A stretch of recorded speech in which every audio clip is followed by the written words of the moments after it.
identitas nasional itu kan eh, selain tadi yang dikatakan juga adalah misalnya identitas fundamental yaitu Pancasila seperti saya katakan ya. Kemudian identitas instrumental seperti konstitusi, bahasa, Garuda Pancasila, merah putih ya, Bhinneka Tunggal Ika. Kemudian identitas alamiah yaitu suku, budaya dan agama ya, suku, budaya dan agama. Jadi saya kira ditambah tadi tokoh, jelas tokoh itu berpengaruhi pada identitas nasional. Seperti kata Bung Karno, tugas generasi ke depan adalah membangun karakter bangsa. Nah, karakter inilah pembangun atau pembuat pencetak identitas. Jadi tugas tokoh ke depan adalah membangun karakter bangsa. Ya, membangun karakter bangsa. Itu dikerjakan oleh tokoh-tokoh tentu ya, dengan kepemimpinan dari tokoh-tokoh tersebut. Selain tadi juga masyarakatnya ya, keaktifan di masyarakat gitu ya. Tentu saja itu juga menjadi pembentuk identitas. Jadi sebenarnya identitas nasional itu tidak statis ya. Identitas nasional itu bukan sesuatu yang sepenuhnya tidak berubah gitu, sepenuhnya tetap, tidak gitu ya. Mungkin ada beberapa hal yang tetap seperti saya katakan untuk Indonesia, Pancasila itu identitas yang tetap. Tidak bisa berubah. Kalau itu berubah maka bubarlah NKRI ini gitu ya. Nah, tetapi identitas-identitas lainnya seperti tadi dikatakan ya, bahasa, agama, kemudian juga teknologi ya, dan kemajuan bernegara, kemudian juga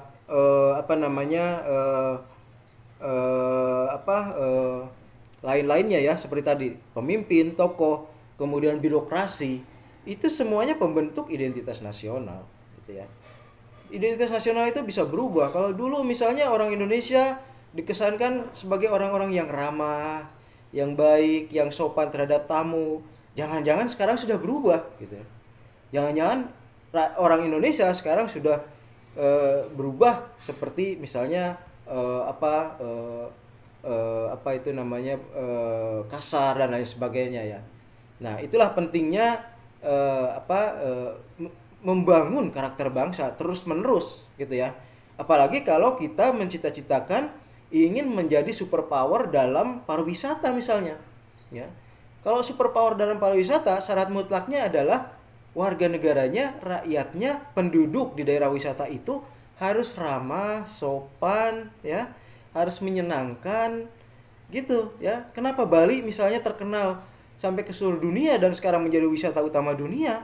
Karena memang penduduknya ramah, sopan ya. Sedikit sekali terjadi kejahatan misalnya gitu ya. Nah, itu yang sangat menentukan ya. Identitas seperti itu yang sangat menentukan. Dan identitas nasional memang selalu berubah-ubah ya, ditentukan oleh beberapa hal tadi. Kepemimpinan yang semakin demokratis tentu akan mengubah identitas nasional yang semakin demokratis pula. Lain halnya kalau kepemimpinan sekarang bergeser ke hal-hal yang otoritarian ya, apa-apa dipolisikan ya, kebebasan publik dikekang, penentangan terhadap pemerintah ujungnya adalah polisi gitu ya, sel penjara. Nah, tentu identitas nasional sebagai bangsa yang demokratis pelan-pelan akan berubah gitu ya. Kita lihat misalnya indeks demokrasi dunia, kita itu masih ada dalam flow demokrasi. Apa flow demokrasi? Adalah demokrasi yang cacat. Demokrasi yang masih mudah tergelincir kepada otoritarian. Artinya, identitas sebagai negara demokrasi kita ini belum kuat.